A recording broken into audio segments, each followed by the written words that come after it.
So our first guest today is Heidi Hanna. Heidi, Hello welcome. again. Thank And you. I want to remind everybody that may have seen some of our live broadcasts back in 2018, if I recall. Oh, Heidi was my very first live broadcast guest back then too. I was. I And I'm remember excited that. to be back. Nothing's happened since 2018, really, right? No, it's been Nothing. like It just twice. seems like a 5-year sabbatical. And Exactly, exactly. Why talk about stress and resilience right now? Exactly. So how are you doing? I'm good. Well, I shared this morning in the session that I'm kind of actually coming out of a little bit of a sabbatical. I call it a semi-sabbatical because I was still working, but just so much going on, 2019, 2020, and without getting into all the intimate details, I just had personal storms right and left at the same time while trying to show up for my clients. So I changed my life a little bit. I slowed down. I moved in with my mom. Not everyone can do that, but that's a good option if you can make that happen and live rent free for a little bit. And then just actually within the last month, moved from San Diego, California, which I still love very much, up to Liberty Lake, Washington, small little town between Spokane, Washington, and Coeur d'Alene, Idaho, to be Wow. close to family. but that is, I've actually been to Coeur Have d'Alene, and you? so that is a small area. So Yeah. that's a lot. So tell us about you were the opening keynote speaker Yes. this morning. The reaction afterwards from the audience was like they were freaking out. I guess they thought your side, a lot of positive reaction Yeah. from the audience. For those of us, the audience who weren't in attendance today, can you share with us a bit about what the theme of your Yeah. talk was? Yeah, of course.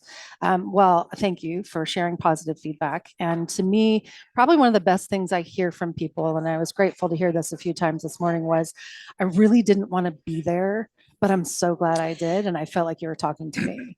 So I can relate to that. There's so much that we try to pack into these conferences, and Yes. it can be hard Yeah. to just stop and think about ourselves. And to have that morning slot. Oh my gosh. I think morning, actually, I have to say, I think morning is better than right before cocktail hour, Agreed. to be honest, because people, especially the first day, they're still kind of fresh and ready to go. By the end, they're like, I've had enough. But it was a good spot to be in because I really wanted to set the tone for thinking about resilience in a little bit of a different way. I titled this one Stress Mastery for Systemic Resilience, and even thinking about systemic in a new way, being about the human system and how we function. And so, having been around DRJ for the last 5 years or so, I'm so impressed by all the tools and programs and trainings and things that we have, the tangible things to put into place for people. But I always question what's on the receiving end, right? How Okay. is the brain going to actually absorb new information? How are we proactively training just how we show up and how we think in those moments that are particularly stressful? So I got to talk a little bit about my favorite thing, which is stress and how stress impacts the brain and the body. And to also be thinking about, how we put our own oxygen mask on first. How are we showing up? Are we creating those recharge breaks for people to really optimize their energy, and also thinking about energy versus time? I think that's really important because we focus so much on kind of cramming more content into the time that we have, and not as much about whether or not we're oscillating so that we can do something with that. It's not just how much we can share, but what's being absorbed and retained, so that when it matters most, people actually have access to that. Yeah, that's really interesting. And I think we've seen a lot of people reset over the last few years where we're all conditioned just to say yes. Can you do this? Yes. Do you have time for this? Yes. Can you take this project? Yes. Can you do this? Yes, Yeah. yes, yes. And like you said, you get into a mode of quantity Mhm. over quality. Mhm. And there's a hyperness that goes with that. Even as I'm listening to you say that, I feel in my body that anxiety rush that now so many people have considered just normal. That's just how everyone feels. Yeah. And just because that's how everyone feels doesn't mean that's how we have to feel. So there's a different way to kind of program ourselves to do things differently. But it also comes down to habits. Like, what are the rituals and routines and habits that we put in? Because if we don't do that, like, we're not going to take the time to say, should I say yes or should I say no? Why should I say yes? Why should I say no? We're just going to go to the automatic patterns, that we've done for so long that don't work. And I think in my presentation, the part that I get excited about is helping people understand that from a physiological perspective, like why the brain operates that way, why the nervous system operates that way. So it's not seen as a weakness, but it's really seen as this, again, programming that we can change in a more productive way. That's why I brought it over. I'd love to get your thoughts. I brought this over for a reason. I wasn't I saw texting while that you were slide here. over and I No, I started brought it feeling over heart specifically palpitations. thoughts on because I know the cell phone is one of those time sinks, or Yeah. for me, stress things. Like we have become accustomed to if someone texts me or emails, they get a response Yep. immediately. So that's what I was thinking when you said like things that we've gotten are now normal Yeah. shouldn't be. Yeah. And so my family, we have tried to, starting at dinner time, the phone goes away Mhm. for those couple of hours, and it's unnerving how difficult it was to break that habit of not texting Alex back at 6:15. Like, do I need to email right now? Can it wait Yeah. until later at night? Or, do people even wait until the next morning to work anymore? So I'd love to get your thoughts when you talk about those stressors and those new normals. What's your Mhm. thought on this guy here and how that affects us? Yeah, I could spend so much time talking about that, the challenges and some of the things that we're doing to improve our kind of tech savvy. There's a whole new field actually around digital wellness that I think is Okay. amazing. I've got some colleagues that started a training program. I got certified in it. I just think it's really important. And you bring up one of the most important things, I think, which is communication, like actually figuring out from people what the expectations are. So within an organization, we talk about having a communication charter, but you build that together by finding out what works best for people and what their expectations are. I think it's in my book, Stressaholic, I talk about this because we've become so used to it, we don't feel good without it. Just like detoxing from caffeine or sugar or alcohol, right? So it's going to take a little bit of time, but we can start to set some boundaries. I call it beats, but boundaries around, how much are we using it, putting it aside, whatever that might be. Expectations are huge, and we can just share those with people.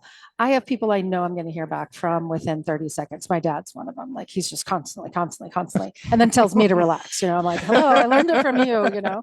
I have another really good friend, Sean, where if I send him a text or email or anything, I don't expect to hear from him within a week, to be honest. Okay. And it doesn't make me value him less. And I don't think he values me less. It's just he's at a different pace. And so sometimes I even challenge myself. This happened to me actually when I went back to my hotel room. I saw a text from a friend that's going to be in town and saw that I was here and wants to connect. And I immediately wanted to respond. And I thought, you know what? I'm going to actually wait for a few hours. I actually don't know if I want to get together, to be honest with you. So my first thought was just give a white lie, and just say I don't want to get together. And gosh, I hope she never watches this or listens to this. But the point is, let me take some time and think about that.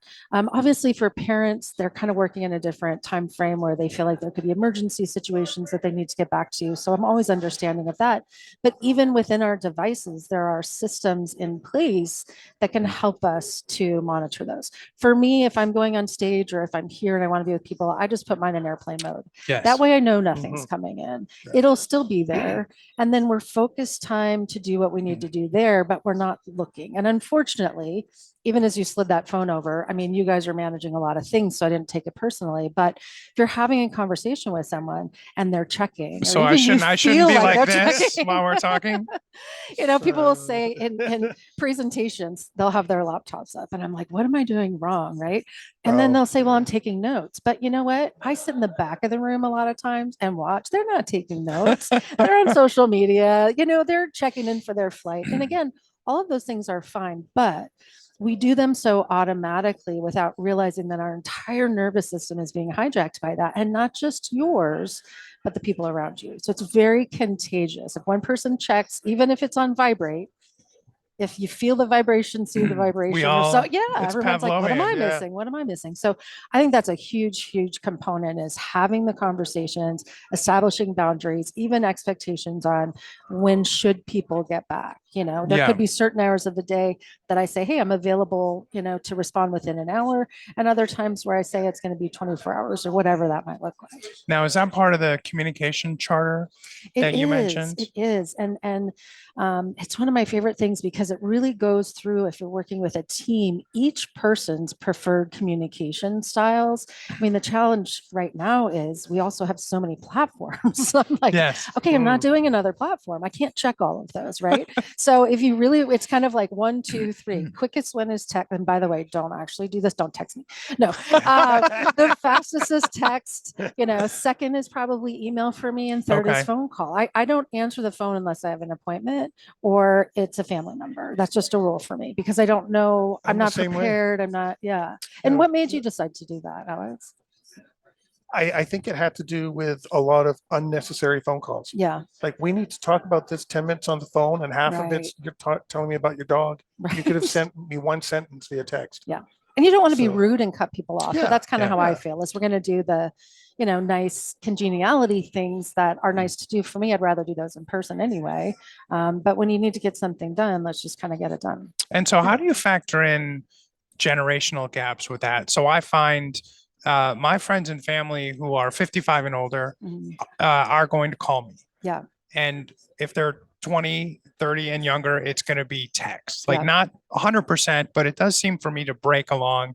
If my phone rings, it's my mom, it's my dad, it's a telemarketer. Right. 9 times out of 10, it's one of those 3. Right. Probably So- usually the telemarketer. Yeah. but, I think it always comes down to communication because I agree, and you're correct on that. If someone calls me and requests a call back, I'll call them back. A lot of times they call me and then say, and I've sent you an email. And So a I'm like, oh, text. perfect. So And a I'll LinkedIn email or message. whatever. Yeah. But on the flip side of that, my nephew just went to college. This is his first year in college. And I was just thinking about it one day and realized he's called me for things he could have texted for. So the Okay. other day, I just randomly called him to see how he was doing. And then later on, I said, Brady, it feels like you're more of a phone person. And he is. And that meant so Interesting. much. That you identified that. I could figure that out based on his patterns. Now, we can't do that if we're running a whole organization. That's why I think the communication charter is helpful. It's like, let's sit down and let's talk about it. And ultimately, if we end up with 10 different platforms, figure out a way to pick 1 or 2, like have a primary and a secondary, depending on what it's for. But I do think it's different in generations, but I also think that if you set the expectations, that people will honor kind of your request on what that is. Okay. Yeah, sometimes you don't know that from what you were saying earlier that you're kind of stuck in one of these patterns. Mhm. Sometimes either you need it pointed out to you Yeah. by somebody, or some event has to happen Right. before a trigger really knocks you in the head to say, why am I doing this? Yeah. What's going on? Yeah. Otherwise, you just keep getting stuck going over and over and doing the same things. Right. And there's benefits to all of them. I mean, I'm thinking I'm really lucky that the relationship that I'm in, he really likes FaceTime. So he usually calls on FaceTime. That just started from the beginning. And so it's nice to be able to see each other. But sometimes I don't want anyone to see me, sometimes I don't want to see him, but yeah. So sometimes just the voice. And similarly with running meetings, I mean, it's great to be able to do Zoom and all these different, kind of face-to-face meetings, but it requires a totally different energy level. Yes, so it we have does. to be careful with that we're not giving people fatigue by constantly having the screen on. So within one meeting, I try to do a little bit of everything. Start with everyone, kind of check in. Okay, I'm going to present now. Go ahead and turn your cameras off so people feel comfortable doing that and can stand or stretch or whatever. But there's still always the expectation, probably needs to be reinforced, that we're here. So whether you're on camera or not, we really want you to bring your full and best attention here as much as you can. And if you need a break, take a break and come back. Multitasking is the enemy of all things Yes. wonderful. Oh, yes. Yes. It's funny you mentioned the Zoom camera. I'm doing work with a client right now. No one uses their camera. Interesting. And I've been working for them for 7 months, 8 months or so. I do not know what 90% of the people I work with look like. which used to be common back in the day, right? Correct. I mean, we weren't Yeah. so used to this now. And what's funny to me is I'll meet people that I've been talking to on Zoom for a long time, and then they'll say, "Wow, you're tall," because they've only seen this much of me, you know. So Exactly. you never know. Yeah. Well, thank you so much, Heidi. I'm really You're glad to have you back. welcome. And Yes. it was a joy to have you the first time for this broadcast Yes. and the very first one ever. That's So- Thank you. right. So I if, love if it. people want to contact you, not phone call, but if they want to or text you, no. Gently nudge But if me, they want to yes. learn more about Yeah. you and what you're doing, what's the best way for them to get in touch Yeah. with you? Well, the best way is my website, which is just my name. So it's HeidiHanna.com. And there's a contact button there. But I also give people my email as long as you're not spamming me. It's Heidi at HeidiHanna.com. Also not complicated. I like to keep things simple. So Excellent. would love to hear from anyone that has questions. Absolutely. Wonderful. All Thank right. you so much for joining You're us. welcome. Thanks for having me. Enjoy Thank the rest you. of your conference. Thanks, Heidi. If you liked that video, thumbs up. If you didn't like that video, thumbs down. But leave me a message and let me know your thoughts. Of course, don't forget to subscribe. And in the meantime, stay prepared, everybody.